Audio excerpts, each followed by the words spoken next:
Why the continued defiance on the part of the HOR? Parang tayo po ay tila nagmamatigas. Bumabakbak tayo ng bumabakbak ng ating political adversaries. Wala pong defiance ang House of Representatives.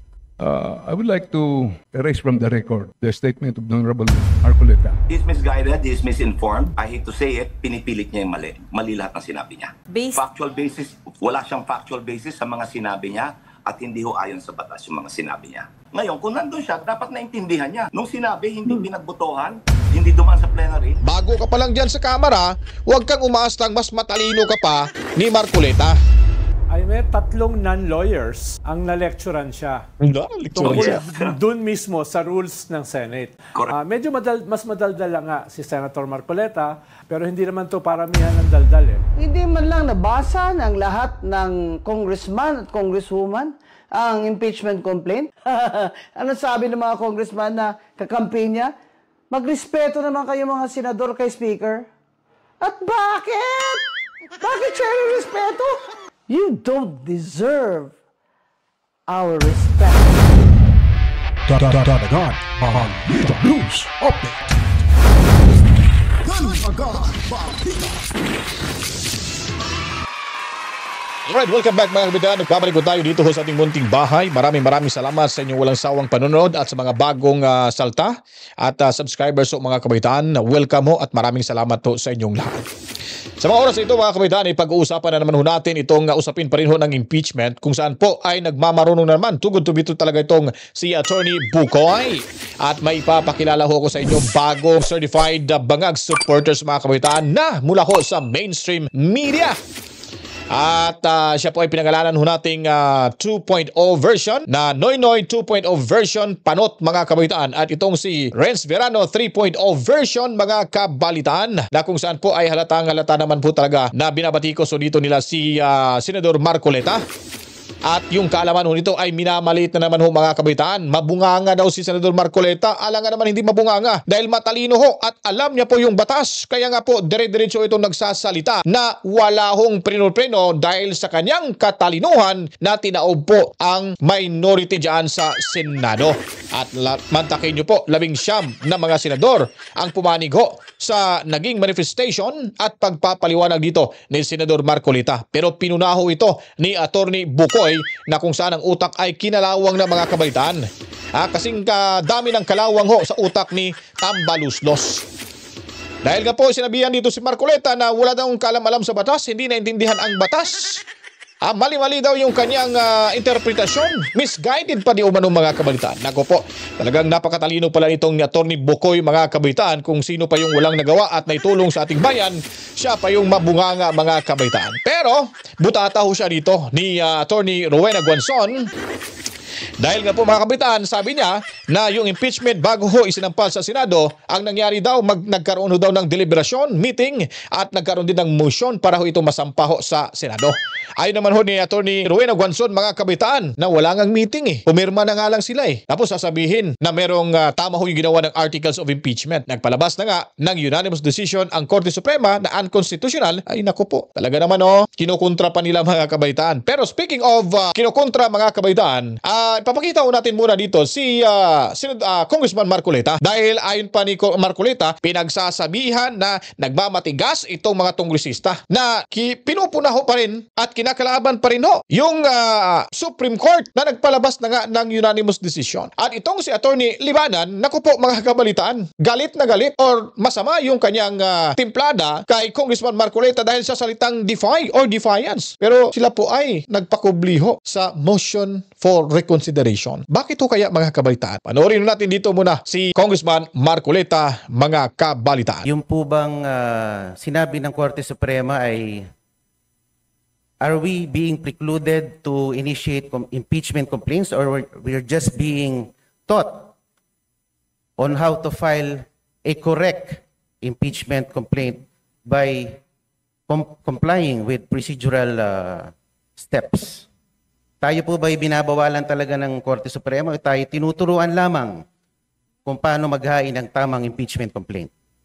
Before the Minority Leader responds, since the question of the Honorable Marcoleta is directed towards the action of the 19th as well as the 20th Congress. May we request the Senior Deputy Majority Leader to respond?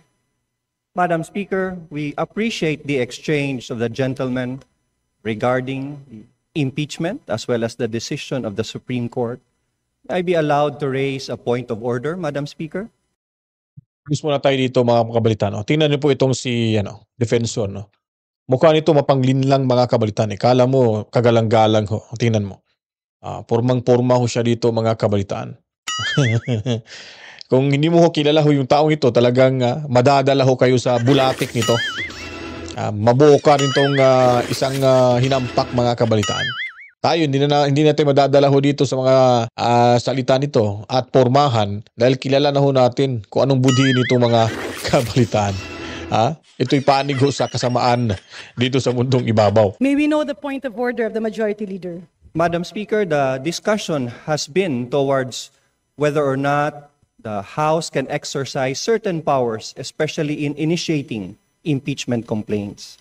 However, I remind our members that we have a pending motion for reconsideration with the Supreme Court. Thus, we cannot discuss the same with finality this afternoon during the privilege hour. May I request the gentlemen if we can hold further deliberations, heated deliberations in the future so that we can wait until our motion for reconsideration has been decided with finality by the Supreme Court. What does the Honorable Marcoleta say? May I proceed with my manifestation, Mr. Speaker? Madam Majority Speaker, Leader. can we let the Honorable Marcoleta finish his manifestation before we proceed to the next speaker to avail of the privilege hour? Thank you, Madam Speaker. Majority Leader, I believe the Honorable Libanan as well as the other members of the House are actually, we have 22 members listed for the privilege hour. That's right, Madam Yeah, Speaker. so I believe a manifestation can be taken up at the appropriate time once the privilege hour has been closed. Madam Speaker, I have already registered my intention to make a manifestation. Madam Speaker, a manifestation would be in order. Let's allow the Honorable Marcoleta to finish his short manifestation before we conclude the privilege speech and refer the same to the Committee on Rules. Itong si Garin mga kabalitaan, no? Makapal din yung mukha nitong babaeng to, no? Parang ayaw niya pa yatang ipagpatuloy na mag-deliver ho ng manifestation itong si Senador Marcoleta dahil marami ba daw nakapila ho sa kanyang listahan.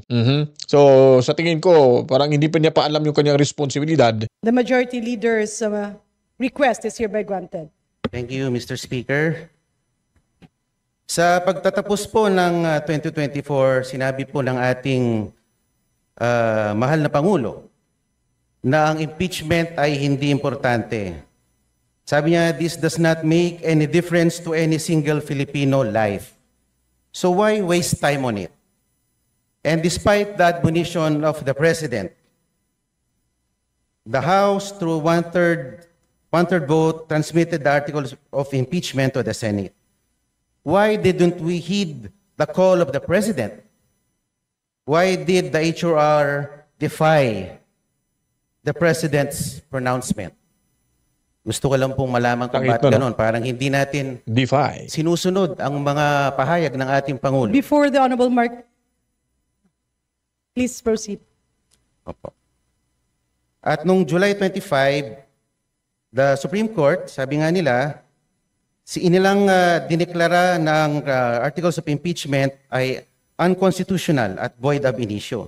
At pagkatapos noon ay nakarinig tayo ng mga pahayag mula sa House members na tila baga tinatakot ang ating mga maestrado na pwede kayong ma-impeach din tulad ng Vice President. And despite the motion for reconsideration submitted, the Supreme Court through a press briefer reiterated that the decision is immediately executory, notwithstanding the MR. And the Senate accordingly adhered to the decision by archiving the articles of impeachment. So ang tanong ko lang po why the continued defiance on the part of the HOR? Parang tayo po ay tila nagmamatigas. Samantalang ang Korte Suprema at ang ating co-equal body ng Senado ay tumalima na sa sinabi ng ating Korte Suprema. Alam naman po natin that the Supreme Court is the final arbiter on all disputes and controversies pertaining to constitutional issues. And the decisions released by the Supreme Court form part of our legal framework, form part of our legal system sa ating bansa. Dapat po nating galangin ang ating co-equal branch. Sinabi din po ng Pangulo sa isa sa kanyang mga panayam at huli-huli sa kanyang sona na ang Pilipino ay sawa na sa sobrang pamumulitika. So, buti pa ang ating Pangulo aware dito. At siyempre, kamakailan ay meron pong ibinalita na meron na naman pong Quadcom version 2.0. Alam naman po natin ang Quadcom ay nagagamit bilang political persecution more than a tool for legislation.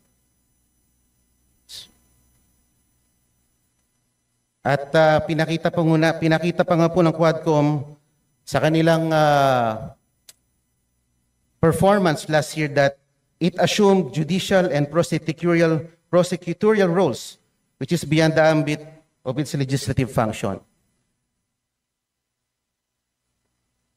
Mr. Speaker, the continued defiance of the House of Representatives has been truly remarkable. Sana naman po ay baguhin na natin ang ating estratehiya. Sa akin lang naman po. Dahil ako'y miyembro ng 20th Congress, bakit hindi po natin baguhin or reassess ang ating strategies? Kaysa bumabakbak tayo ng bumabakbak ng ating political adversaries. Bakit di na lang po natin galingan? Total, meron naman po tayong 3 taon pa para ipakita na tayo ay mahusay din sa pamamalakad. Ang akin lang naman po,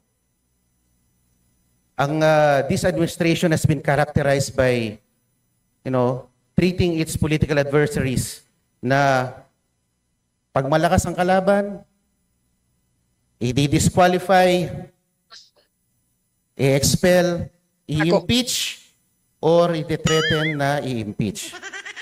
Bakit hindi lang naman po natin galingan? Meron pa naman po tayong 3 taon. Baka sakali, matalo natin si VP Sara sa 2028. Maraming salamat po. Madam Speaker, there being no other member who wishes to interpolate, I move... Still my time, Mr. Speaker. The Honorable Nonoy Libanan may proceed with his privileged speech. Speaker, Parang ayaw, itong si manifestation na pagamat mahaba. Mahaba daw yun. Nagkakagulo-gulo na sila dyan. At itong si Defensor, parang ayaw niya na hong pasalitain itong si Libayan kasi nga nagmamadali ito. Baka matatay na itong mga kabalitaan. At ito naman hong si Garin ba yun, no? Na nalilito na. Palingon-lingon na ho sa kanan kung anong gagawin niya. Hindi niya alam kung paano niya i-preside itong session na ito. Parang naalala ko tuloy itong si Kimbo, mga kabaitan, na pinapalitan ni VP Sara Duterte. Walang nagawa ho itong si Defensor. Ay, nayaan na lang magsalita ho dito, mga kabalitaan. Bang manifestation ni Congressman Marcolita. Pero yung sinabi po niya na may defiance ang House, parang narinig ko na may defiance ang House sa Supreme Court ruling. I beg to disagree, Honorable Marcolita, with that statement. Wala pong defiance ang House of Representatives. May motion for reconsideration po tayo. At kung sakali, I don't think ang House ay hindi susunod kung final and executor na ang ruling ng Supreme Court. Pero may oras pa tayo. At ito, ang chamber na ito ay ang precise venue to air our grievances. We represent all the people here, especially we in the minority. Ito yung mga bagay na dapat ilabas po natin dito. Because this is our constitutional duty. Obligasyon natin proteksyonan ang ating duties and obligations as a House. Obligasyon po natin palakasin ang House of Representatives dahil ito po isa sa matibay na pagbalansin ng power. Kung sobrang tapang ang Supreme Court, sobrang tapang ang Executive at mahina ang House, palagay niyo po ba tatayo ang ating bansa? Kaya lahat po tayo obligasyon patibayin ang kanya-kanyang mga sinumpaang tungkulin. May duties and obligations po tayo at kahit po masakit, kahit mahirap, kailangan natin ipaglaban ang ating konstitusyon. Yan po ang napakahalaga sa lahat. Maraming salamat po, Madam Speaker. Maraming salamat po sa aking mga kasamahan po. And if I may move, Madam Speaker, I would like to erase from the record the statement of the Honorable Marcoleta that defiance of the House of Representatives. Hindi po tayo nagde-defy. So move, Madam Speaker.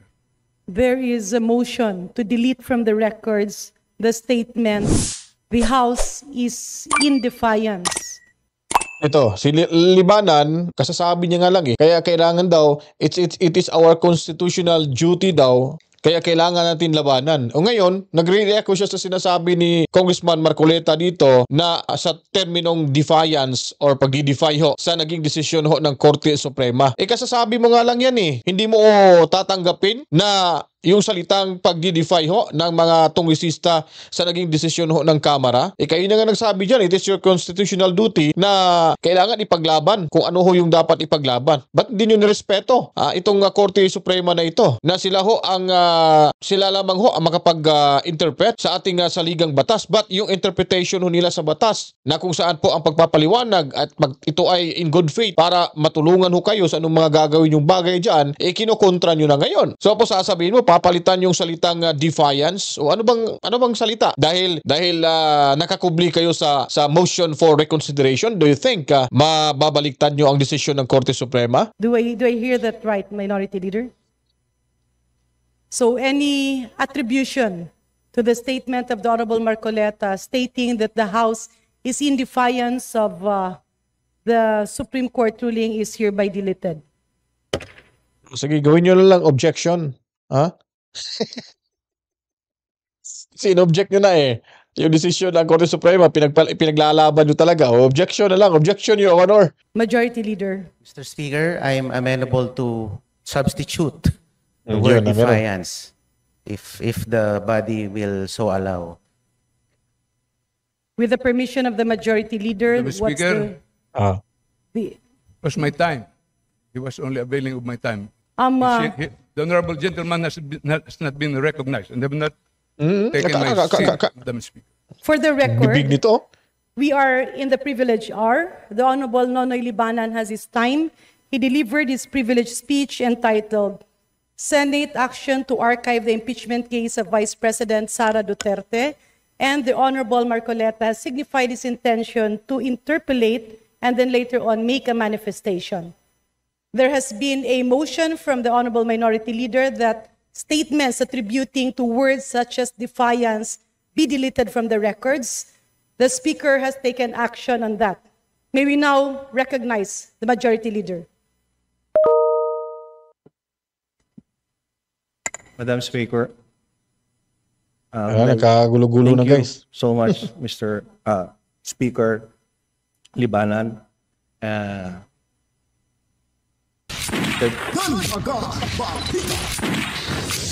Nahirapan ho sila dito kay Senador Marcoleta, mga kabaitan. I mean, Congressman Marcoleta, word of defiance lamang ho ay talagang masakit na ho sa kanilang kalooban. Ngayon, ipapadelete niya yung word nga defiance dahil nga po, mga kabaitan, ay nakakubli daw sila sa motion for reconsideration. So ano bang dapat at nararapat na salita ang ipapalit ho doon? Kaso ayaw ho nilang papalitan. Parang Marcoleta lang din at Tito Soto, mga kabalitan. O sige, ayaw nyo nang dismiss. I-archive na lang ho natin to, mga kabalitaan, para matapos na ho tayo, para magkabutuhan na rin ho tayo, mga kabalitaan.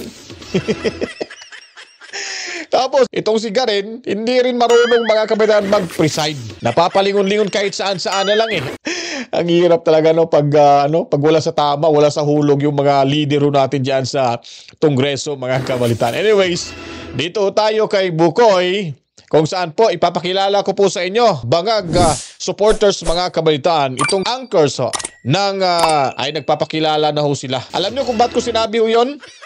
Binaliktado nila yung sitwasyon dahil nga po mga kabalitaan, si Marcolita ay pinangaralan daw ni Tito Soto, ni Risa Hontiveros, at itong si Ping Lacson mga kabalitaan. Saan punto po ba pinangaralan? Dahil mabunganga daw, sabi ni Panot mga kabalitaan, itong si AKA Noy Noy 2.0 mga kabalitaan version. Itong si Llamas mga kabalitaan, Duterte, halata naman ho itong dublikara mga kabalitaan eh. Para rin itong si Richard Hidarian, dublikara rin mga kabalitaan. At ito rin isang Renz Verano, female version mga kabalitaan. Itong isa hindi masyado natin kasi although napapansin natin na antayo sila, pero ito parang isa pumapaling-paling pa to mga kabalitaan. Itong si Bokoy matindi. Mas matalino pa daw siya ni Marcolita. Dahil si Marcolita mga kabalitaan, hindi daw nakakaintindi ng batas, misguided di umano ito.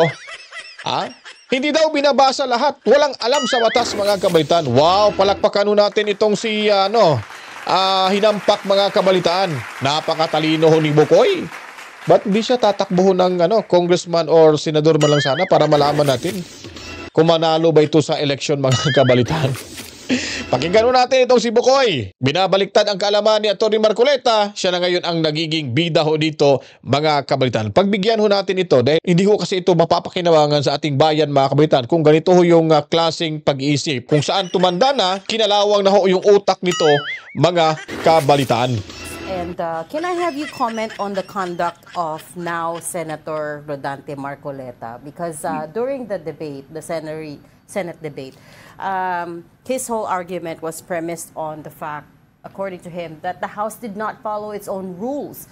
And this is significant because, of course, he just came from the lower house. So meron siyang inside track on how these things should be conducted. So, for instance, he said na December 2, 9, 14, and February 5, yung first 3 impeachment complaints hindi inaksyonan, and then therefore it was archived altogether. That was deemed initiated because it was not referred to the Justice Committee. He also said the proceedings should have been considered terminated at the end of the 19th Congress. And then he also questioned bakit hindi daw nilagay sa order of business in the lower house. What was going through your mind when you were watching that? May shouldn't he be right because he just, like I said, just came from the lower house? He's misguided, he's misinformed, and I hate to say it, pinipilit niya yung mali. Kung nabasa ho niya yung articles of impeachment, kung nabasa niya yung reply namin, kung nabasa niya yung motion for reconsideration namin, kung chinek niya yung sarili nilang record, yung journal ng Congress, mali ng hundon, mali lahat ng sinabi niya. Lahat? Di ba mali na daw, lahat ang sinasabi ni Senador Marcolita mali ho mga kapitan. Ito lang po yung tanong natin kay Bokoy. Kung mali po ang nagiging pahayag at interpretasyon ni Senador Marcolita sa panahong iyon na nagkaroon ho ng butuhan para i-archive na ho itong impeachment, ba't po ba pumanig itong ilan ba sila ngayon? 19?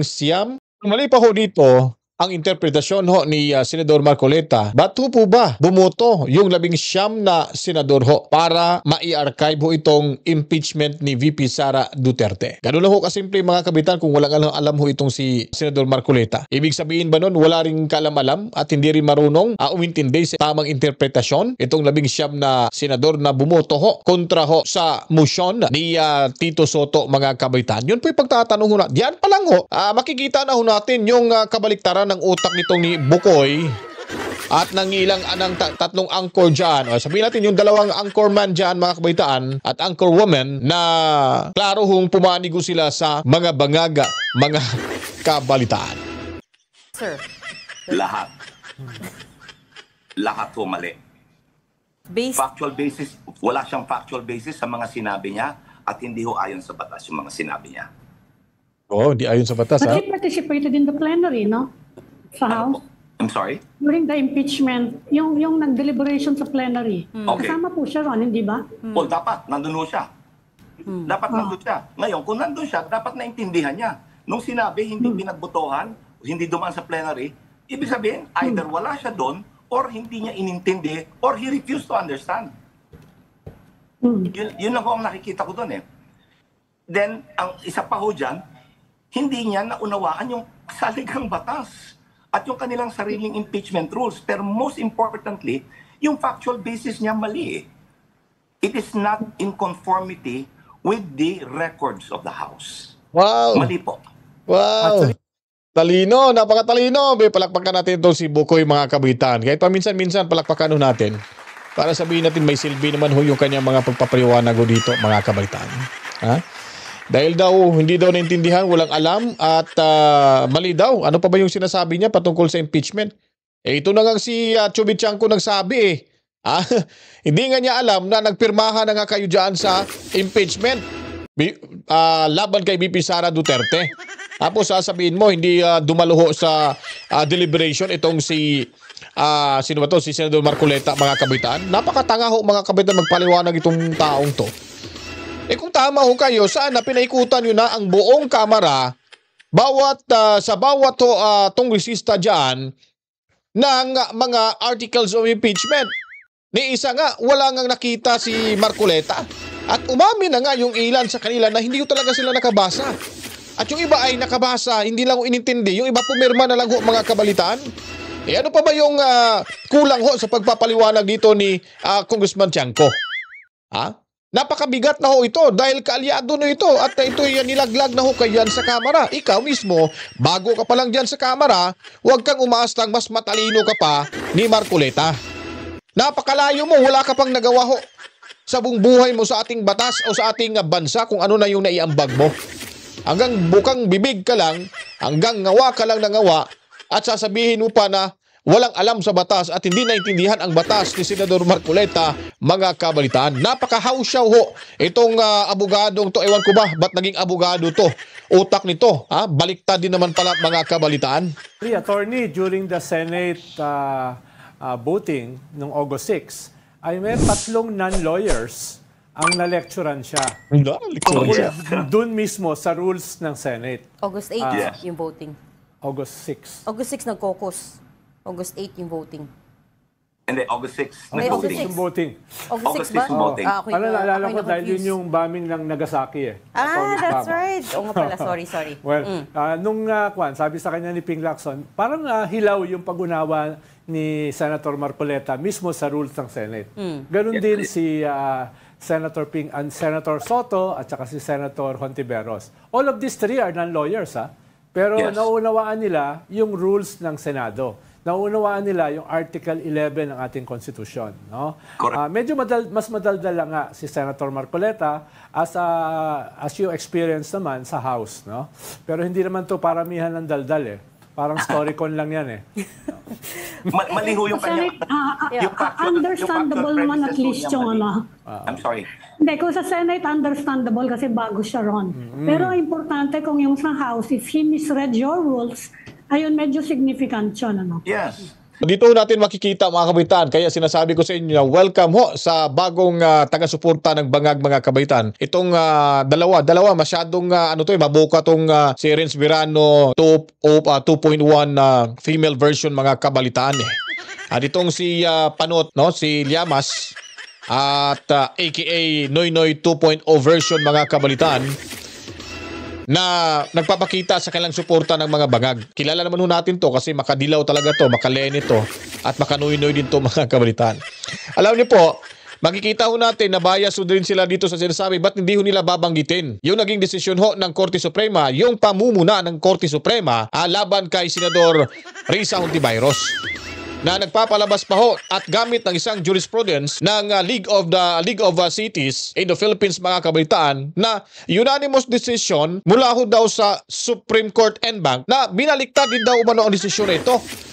Ang tanong po ba, tama po ba yung sinabi na nasa Supreme Court en banc na nga tapos babaliktarin pa, mga kabalitaan?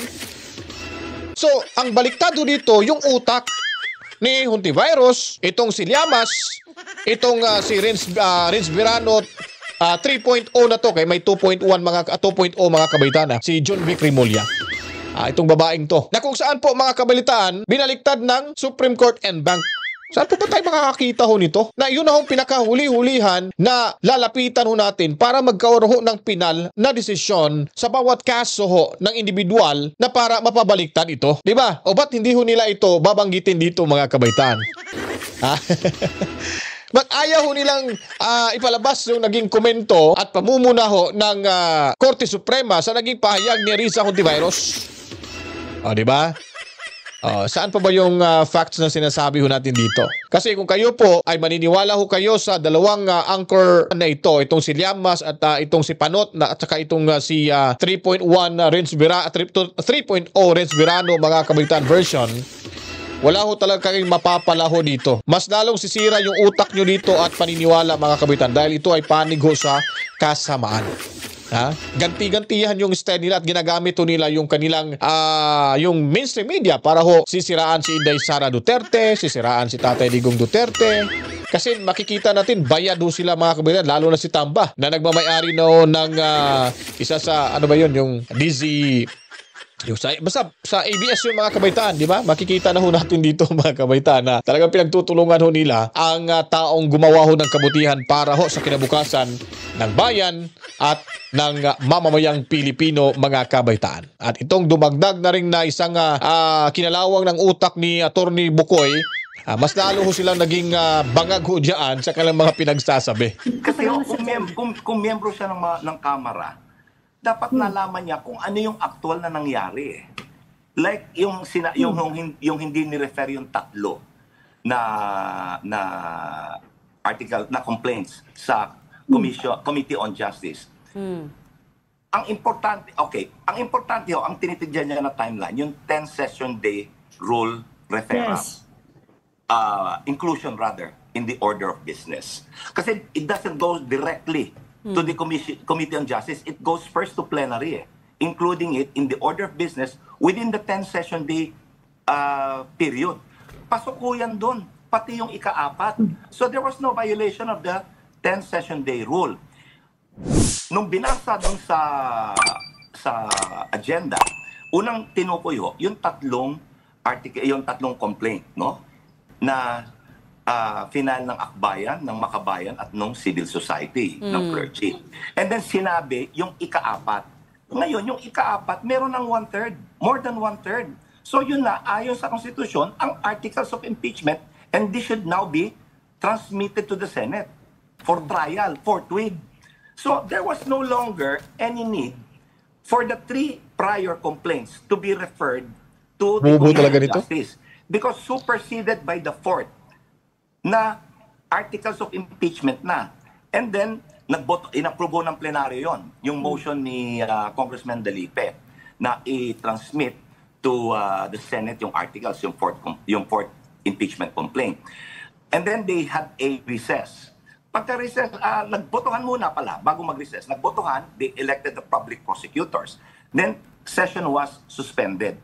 Shortly thereafter, nung mag-resume yung session, nagkaroon uli ng motion si Congressman Dalipe. Sinabi na, in as much as the 4th impeachment complaint had already been acted by plenary and had been ordered to be transmitted to the Senate, ano pang gagawin mo sa tatlo?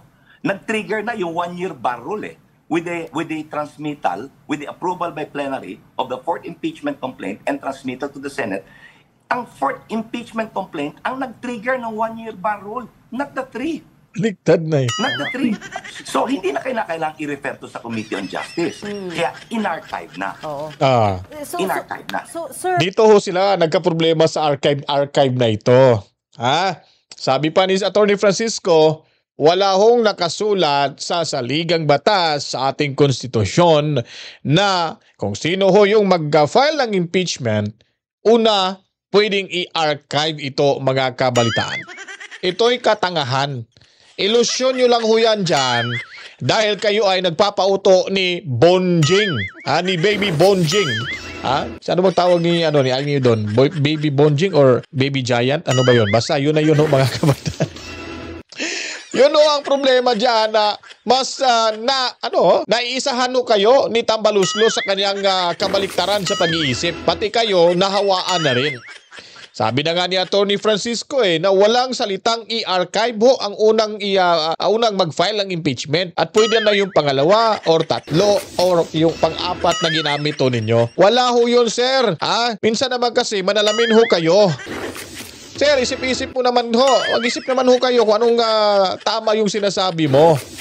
Wala hong salitang archive sa ating saligang batas kung mag-i-impeach ho ng isang impeachable official. So ano? Sino bang may mali doon? Ang taga-interpret ho ng batas? Napakasimple lang ho yun. Kahit ako, hindi ako abogado. Pero may sarili ho akong pananaw, may sarili akong pag-uusga na sinusunod kung ano yung tama at ano yung mali na hindi dapat sundin natin mga kabataan. Kasi kayo, nakulong na ho yung inyong mga kinalawang na utak sa maling paniniwala. Kaya hindi nyo na mabago-bago yan dahil wala hong lunas kung ang utak ay kalawangin na mga kabalitaan.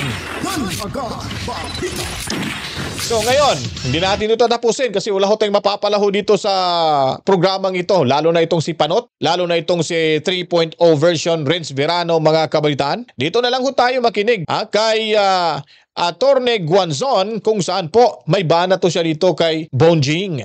Hindi mo deserve yung respect ho namin. Ayon pa nito mga kabalitaan. Kabubuhan lang ho talaga ito. Napakadami yung mga matatalino man sana itong mga halal nating kagalang-galang na tongresista mga kabalitaan. Kaso lang, na-hypnotize sila sa isang kalawangin na utak ni Tamba mga kabalitaan. Tuloy na ho tayo kay Attorney Guanzon. Wala na talagang tatalo sa kakapalan. Pagkatapos ma-archive o maisintabi ng Senado ang impeachment complaint ng House of Representatives laban kay VP Sara Duterte, ay syempre reklamo to the max ang mga congressman na pumirma. At baka naman nakalimutan nila na wala po kayong high moral ground na magreklamo dyan. Dahil totoo naman ang mga ruling dyan ng Supreme Court na wala kayong ginawang tamang paraan o due process ayon sa konstitusyon. Na hindi man lang nabasa ng lahat ng congressman at congresswoman ang impeachment complaint at saka Ito, sinabi ni si Attorney Guanzon na rin nagsabi dito Mr. Bukoy, hindi ka karapat-dapat tawaging Attorney Bukoy kasi talagang nabubukulan ka sa sarili mong maling paniniwala.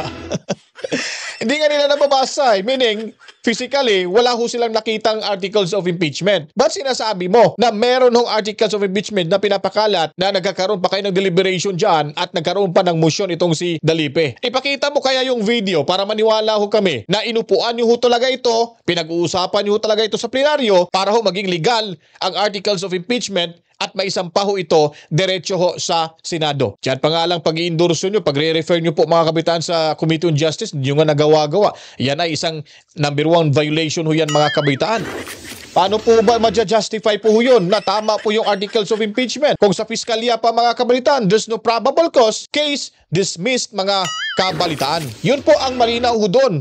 Simpleng simpleng analogy mga kabalitaan. Yun po yun. Yung Committee on Justice ay mahalimbawa ho natin yan na bilang isang piskalya. Isang pa ho natin yung kaso sa piskalya at yung piskal ho, siya po yun ang magdi-decide. Kung meron po bang kaukulang ebidensya, sapat po ba yung nakuhang ebidensya, at ito ba ay karapat-dapat sampahan ng kaso kung may probable cause. Yun po ang basic at simple na analogy na gagamitin natin dito para mas maintindihan ng nakakarami. Saka lang kayo nagpirmahan dyan na wala man lang kayong meeting o kaya hindi man lang binigyan ng kopya ng impeachment complaint ang Vice President Sara Duterte.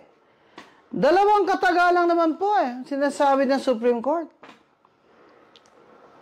Walang due process. At ang due process na karapatan ng kahit sino man, lalo na po dito sa impeachment complaint ay napaka-importante nito dahil nagtatanggal kayo ng second highest official of the land na binoto ng tao, ay kailangan po sa bawat proseso ay may due process. Pero syempre, galit-galit Di ba? Parang strong na naman siya. Si Speaker ay strong na naman. Ano sabi ng mga congressman na kakampi niya? Magrespeto naman kayo mga senador kay Speaker. At bakit? Bakit siya respeto?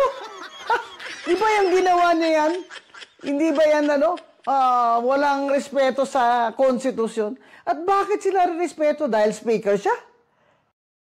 Para sa akin yung respeto hindi hinihingi. Kusa ho yung ibibigay mga kabitan. Kung ito po'y karapat dapat ibigay sa taong bigyan ho ng ganitong napakamahalagang salita ho. Respect mga kabalitaan. Pero sa pang-ugali ho ni Tamba, kababuyan niyo po, kabulastugan niyo po, katrayduran, lahat-lahat na. Hindi ho dapat bigyan ng respeto ho yun. Dapat tanggalin, sipain ho yan sa kamera para mabago na ho yung imahe ng ating bansa. Lalo na po, maubos na ho yung mga buaya dyan, mga kabalitaan. Bakit? Siya ba may respeto sa Senado ng mga pinagsasabi niya pagkatapos na Mark Archive ang impeachment complaint niyo? Yung respeto po, hindi po deserve ni Speaker Romualdez. Hindi rin dapat hingin. Sana po, sa lahat na itong mga kapalpakan niya ay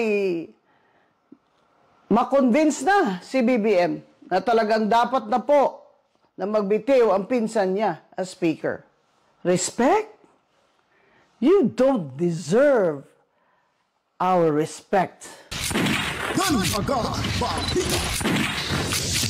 Yun po mga kabaitaan, talagang sinupla ko dito itong si Bukoy ni Attorney Rowena Guanzon. Bakit nga po? Dahil sinabi niya po sa isang interview doon na meron ho silang deliberation, binasa ho, pumirma ho sila, may motion mga kabaitaan. Dito sinabi na nga ni Attorney Guanzon, hindi nga binasa. Wala nga makikitang physical na articles of impeachment.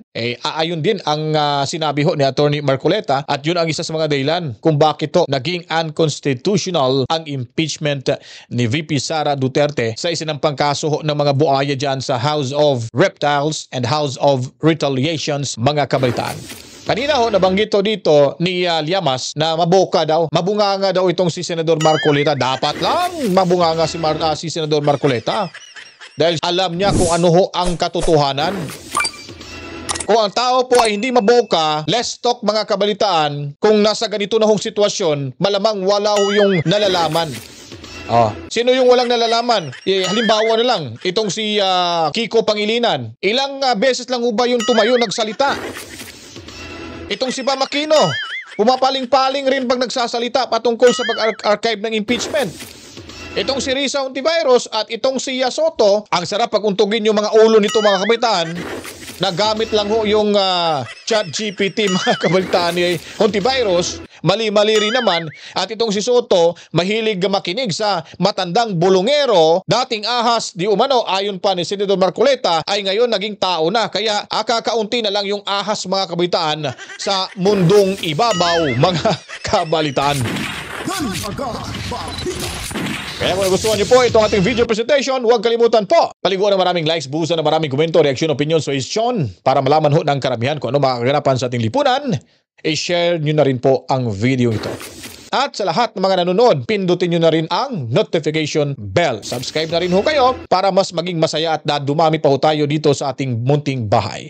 Assalamualaikum sa ating mga kapatid na Muslim. Maraming salamat around the world. Masalam. Lalo na ho sa Dahig, Netherlands na ating mga kababayan na lagi nagbabantay kay Tatay Digong Duterte.